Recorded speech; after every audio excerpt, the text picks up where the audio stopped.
직무대행 김선호님, 네. 방첩사 실무 4인방에 대해서 즉각 임무 배제해야 된다라는 데 대해서 말씀드립니다. 신원보안실 2명이 있어요. 나승민 대령, 이 자리에 있는 줄 알고 있습니다. 진성용 대령. 네. 이 방첩사 신원보안실은 뭐 하면 됩니까? 군 내부 인사를 총괄하죠. 그리고 대전복 감시 기능을 하는 거 아닙니까? 대전복 감시 기능이 뭡니까? 예, 그것은 뭐 불순자에 대한 어떤 그런 행위에 대해서 저희들이 사전에 파악하고 조치하는 그런 활동으로. 근데 그런 거 하지 않았죠. 하지 않음으로써 정부에 대한 전복 행위가 일어난 거 아닙니까? 그러니까 본연의 임무를 하지 않고 오히려 은폐하거나 엄호하고 있고, 지금도 이들은 증거인멸을 하고 있다고 판단이 됩니다. 직무배제 하시기 바랍니다. 조속히. 그리고 방첩수사단 2명이 있어요. 구민회 중령과 정민식 중령입니다. 지금 구속돼서 수사받고 있고 기소돼 있죠. 여인영 사령관의 채측근으로 알려져 있어요. 이들에 대해서도 직무 배제해 주십시오. 네. 이진우 증인 나오십시오. 예, 전 수방사령관입니다. 알고 있습니다. 이 자리에 증인으로 나오신 거예요. 자, PPT 한번 봐주세요. 이것은 현장에 있었던 특전사 간부의 메모입니다. 자, 계엄 해제가 됐어요. 그랬더니 여인영 방첩사령관으로부터 각 사령관들에게 비화폰으로 전화가 걸렸어요. 근데 옆에서 들린 내용을 메모한 겁니다. 첫 번째, 몰랐다. 당일 방송을 보고 알았다라고 하자. 그래서 12월 10일 증인은 그렇게 얘기했습니다. 박한수 사령관도 마찬가지로 얘기하더라고요. 두 번째, 지워라. 통화 기록 문자. 이렇게 얘기하니까 귀에 대고 있던 보안폰을 잠시 내려다보면서 지우는 것처럼 반응을 하는 모습을 봤다라고 메모가 돼 있어요. 그렇게 했습니까? 지웠습니까? 예, 아니오만 대답하세요. 시간이 없는 관계로. 그것도 역시 제가 여기서 알았습니다. 자, 그다음 PPT 봐주시기 바랍니다. 자, 저기 뭐라고 돼 있어요? 1번. 저게 1번이 아닙니다. 더 앞에도 1번이 있습니다. 수호신 TF 출동 지시. 그 앞에 1번은 뭔가요? 저 부분은 제가 말씀드리겠습니다. 저게 12월 2일 날 네, 장관님께서 네, 서울에서 상황이 발생되고 네, 어떤 이런 일이 있을 때 네, 수방사에서는 어떤 절차대로 하느냐라고 네. 물어보셔서 네, 제가 말을 한참 설명을 드렸어요. 네, 그랬더니 그러면 머리가 아프니까 좀 정리해서 달라. 네. 그래서 정리해서 드린 저희 통합방위 태세의 저희 매뉴얼에 대해서 그대로 쓴 거고, 김용현이 지시한 건 아니고 매뉴얼에 따라서 예, 제가 수호신 이렇게 해야 TF 됩니다라고, 출동 지시하겠다. 예, 이런 식으로 진행돼야 됩니다라고 제가 제 입장을 말씀드린 겁니다. 그러면 증인이 서울시장과 경찰청장과 공조 통화도 실시하겠다. 그런 얘기입니까? 예, 저 네. 작년 내내 네. 실제 보물풍선이라든가 여러 가지 실제 상황이 있었을 때도 네. 저렇게 했습니다. 알았습니다. 그러면 10월 29일에 증인은 주요 시설 점검을 한다는 이유로 수호신 TF 단장 1경비단장이죠. 하고 또 군사경찰단 등과 함께 여의도 변전소에 갔죠. 그렇습니다. 네. 그런데 이 여의도 변전소는 왜 갔습니까? 원래는 거기 가서 훈련 대상 지역이 아니잖아요. 그곳도 네. 국가 중요시설 72개 중에 하나인데 네. 제가 가지 않은 곳 중에 제 부하들이 네. 이번엔 거기 한번 가보십시오 해서 추천을 해서 가게 된 상황이었습니다. 이 여의도 변전소 훈련은 그 참가 대상도 아니고요. 또 제1경비단하고 군사경찰단을 부른 것은 국회 단전을 위한 사전 점검 아니었습니까? 그렇지 않습니다. 그러면 이 여의도 변전소는 최근 10년간 한 번도 군사훈련을 한 적이 없는데요. 왜 특이하게 10월 29일 날 갔습니까?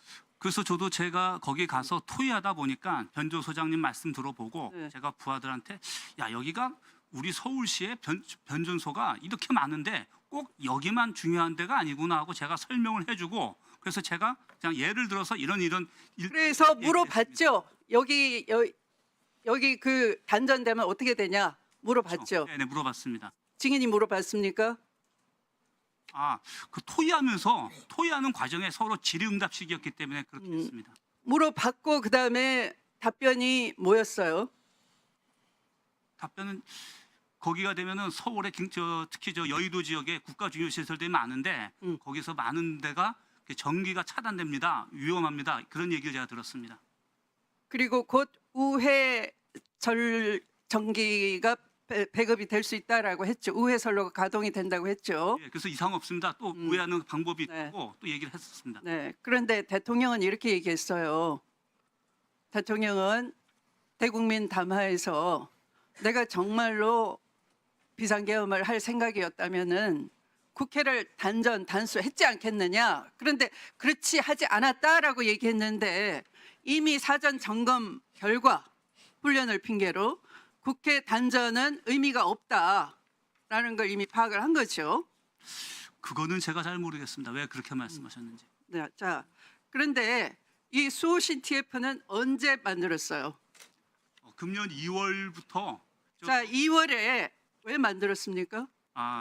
저희가 그 1년 전에 합참에서 승인해서 이 특임대대도 하나가 더 창설이 됐습니다. 그래서 같은 사무특임과 동일한 부대가 두 자, 개가 PPT 한번 보시겠습니다.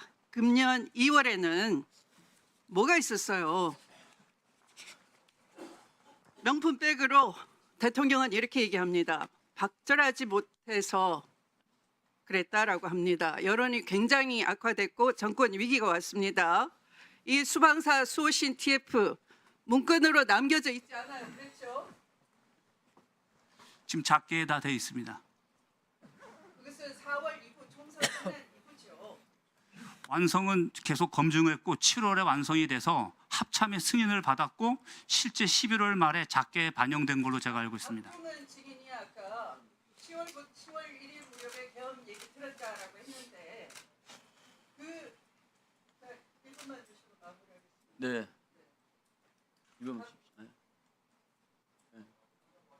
네, 곽종근 증인이 아까 10월 1일 무렵에 계엄 얘기 들었다라고 했는데 사실은 여러분 사령관 3명은 5월부터 식당에서 대통령으로부터 계엄 얘기를 듣고 계엄의 실현성 여부를 세 사람이 논의했다라고 공소장에 돼 있죠. 그런데 그거에 따라서 이 비밀 조직 수호신 TF뿐만 아니라 정보사 수사 2단 역시 비밀 군 사조직으로 보이는데요. 이것도 역시 10월에 정권 위기가 왔을 때 대통령이 명태균 사태를 통해서 김영선이를 좀 해줘라 그랬는데 당에서 말이 많네 하는 대통령의 음성이 폭로된 이후에 사실은 수사 2단 설치가 본격적으로 구성이 들어가게 됩니다.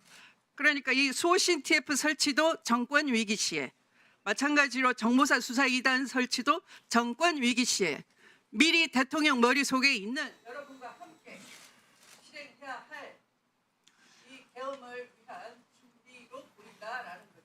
예, 의원님 말씀처럼 그런 의도로 수호신 TF가 설치됐으면 12월 2일 날 저희가 수호신 TF 관련돼 있는 100명을 KCTC 인재에 훈련을 보내지 않았을 것 같습니다.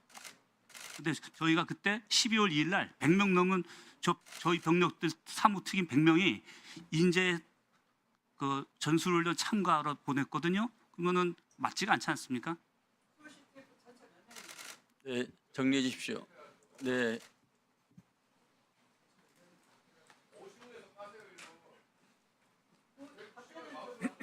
네. 마무리해 주십시오. 답변. 네.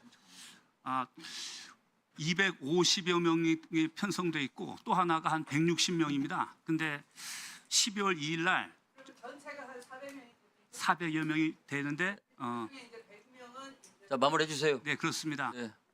그 가운데 저격수도 있었죠. 편성에는 저격수가 있습니다. 저격수가 그날 여기 왔죠. 저격수로 온 게 아니라 일단 인원들이 다 왔습니다. 네.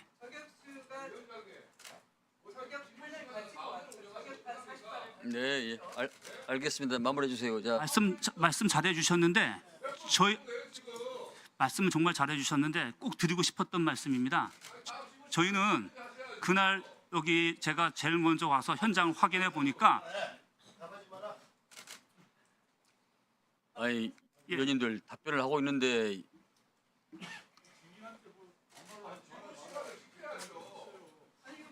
네. 와서 제가 제일 먼저 임무 준 게 전 병력들은 소총을 다 차량에 두고 내려서 임무 수행하라고 해서 저 말씀하신 그 수호신 TF 병력들은 소총 없이 다 국회 근처에 다 있었습니다. 총이 없었는데 자, 저격수가 네. 필요했겠습니까? 자 주지료 의원 저 기대해 주십시오.